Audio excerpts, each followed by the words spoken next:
Hello दोस्तों, स्वागत है आप सभी का एक बार फिर से हमारे यूट्यूब चैनल ज्ञान स्टार प्लस में। तो दोस्तों आते हैं आज हम प्रभुलाल मीणा के कंटेंट पर। ये गुड़गांव से हैं, सेक्टर 10 से। इन्होंने पूछा है 5 कुंवारी और 5 विधवा और उनके पुत्रों के नाम। तो 5 कुंवारी सबसे पहले माता अंजनी थी। अंजनी के से हनुमान जी जो पैदा हुए थे ये कुंवारी कैसे हुए थे, क्योंकि जब अंजना वन में तपस्या कर रही थी उस समय वह कुंवारी थी और वहाँ के भगवान शिव और ब्रह्मा विष्णु आदि पधार रहे थे। तो इन्होंने इनसे इनके गुरु के बारे में पूछा तो इन्होंने कहा कि मेरा कोई गुरु नहीं है। तो इस पर भगवान शिव कहने लगे कि हम तुम्हें गुरु मंत्र देते हैं और आपकी ये तपस्या सफल हो जाएगी। तो इन्होंने एक आरे में होकर के अपने कान को लगा दिया और बाहर से उसी कान में होके भगवान शिव ने मंत्र दिया और साथ साथ अपने तेज को भी छोड़ दिया, जिससे हनुमान जी इनके गर्भ में स्थापित हो गए और ये कुंवारी कैसे पैदा हुए थे। दोस्तों इसके बाद आता है चंद्रभागा का नाम।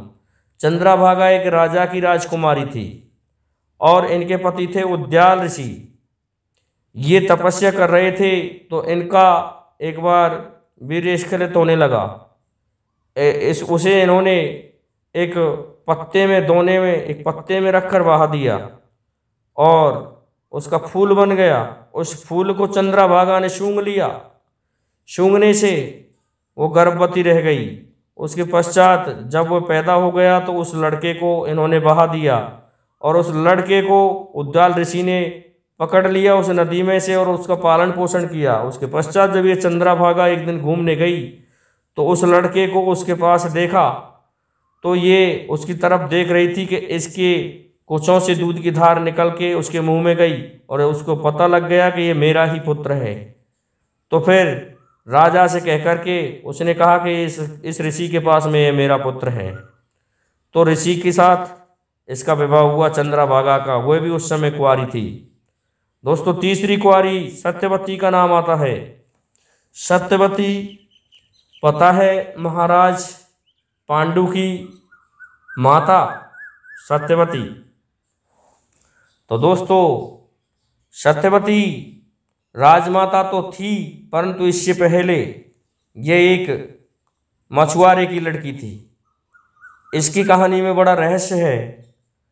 ये पाराशर ऋषि वहाँ के निकल रहे थे तो इनसे उस समय वेदव्यास पैदा हुए थे और वेदव्यास का जन्म हुआ। इस प्रकार से 3 कुंवारी हो गईं। चौथी कुंवारी दोस्तों आती है कुंती।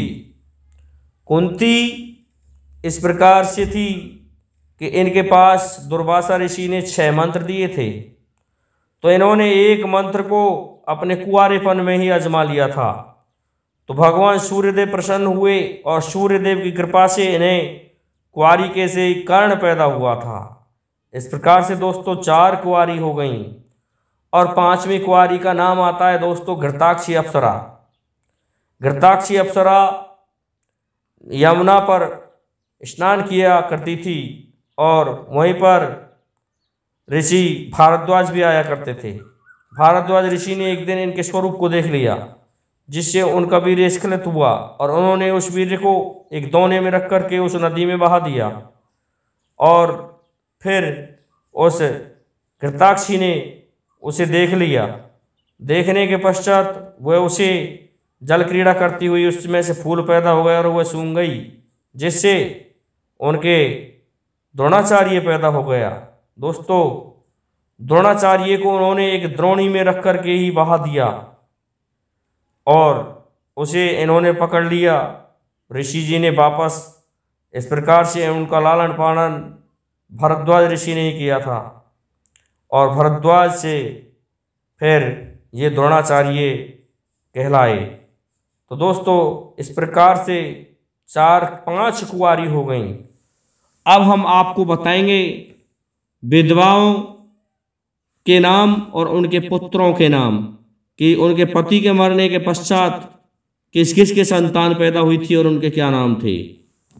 तो दोस्तों सबसे पहले हम आते हैं रामायण काल में। ऐसा बताया जाता है कि जब कुंभकर्ण मर चुका था तो उनकी एक पत्नी थी, करकटी नाम था जिसका। वह करकटी जब काफ़ी समय हो चुका था, विधवा हुए, उसके पश्चात गर्भवती हुई, जिसके से एक पुत्र पैदा हुआ जिसका नाम था कुंभसालन। दोस्तों कुंभसालन बड़ा ही बलवान दैत्य था, जिसे भगवान राम और लक्ष्मण पुनः हनुमान जी के कंधों पर बैठ करके उसके वहाँ जा कर के मार के आए थे, उससे युद्ध किया था। दोस्तों उसके पश्चात का नाम आता है देवनारायण भगवान की माता शाड़ोका। कहते हैं कि ये सवाई भोज के पुत्र थे। क्या हुआ कि इनका राज्य छिन गया था और इनका किला खंडरों में बदल गया और इनकी माता गांव गांव दर दर फिरती रहती थी। लेकिन हुआ क्या, इन्होंने अपने स्वप्न में देखा कि मेरे गर्भ से मेरे पास एक सुंदर लड़का आ रहा है और वह भी भगवान के रूप में आ रहा है। तो ऐसा बताया जाता है कि देवनारायण भगवान इनके से इन्हें एक रास्ते में खेलते हुए कमल के पुष्प पर मिले थे और इन्होंने उसको अपने गोदे में ले लिया। इस प्रकार से ये इनके पुत्र कहलाए और उसे भी ऐसा लगा कि ये लड़का मेरे ही पैदा हुआ है। उन फूलों को जैसे ही झोली में डाला था तो वो लड़का के रूप में परिवर्तित हो गए। तो देवनारायण भगवान की माता शाड़ो के से पैदा देवनारायण भगवान उनके पिता के मरने के पश्चात ही हुए थे। इस प्रकार दोस्तों ये दो विधवा हो गईं। दोस्तों तीसरी विधवा आते हैं हम महाभारत काल में, उससे कुछ थोड़ा सा पहले तीसरी विधवा हुई थी चित्र विचित्र की पत्नी अंबिका और अंबालिका, और एक उनके साथ में तीसरी दासी भी आई थी, जिस दासी के से वेदव्यास महाराज की कृपा से विदुर जी पैदा हुए और अंबिका से धृतराष्ट्र और अंबालिका से पांडु उत्पन्न हुए थे। इस प्रकार से 3 और 2 5 विधवाएं हो जाती हैं। दोस्तों छठी विधवा और भी मैं बताने जा रहा हूँ। छठी विधवा कहते हैं कि कर्ण की एक पत्नी थी जिसका नाम पद्मा था। तो उसके से एक पुत्र जो पैदा हुआ था वह कर्ण की मृत्यु के पश्चात पैदा हुआ था। जब कर्ण की मृत्यु को कई वर्ष हो गए थे, उसके पश्चात वह गर्भवती हुई और वह उसका पुत्र हुआ। लेकिन दोस्तों उसका नाम में मुझसे छूट गया है, मैं उसे भी आपको किसी वीडियो में बता दूंगा। तो इस प्रकार से 5 कुंवारी और 5 विवाहिता और उनके पुत्रों के नाम मैंने आपको बताए। तो प्रभुलाल मीणा जी आप हमारा वीडियो देख रहे हों तो मैं समझता हूँ आप मेरे उत्तर से संतुष्ट हो गए होंगे। इसलिए आप सभी से मेरा निवेदन है, मेरे श्रोताओं और सब्सक्राइबर बंधु सभी से, कि आप हमारे इस वीडियो को अधिक से अधिक फैलाएं, लाइक करें, सब्सक्राइब करें, जिससे कि हमारे आने वाले वीडियो का नोटिफिकेशन आप तक पहुंचता रहे।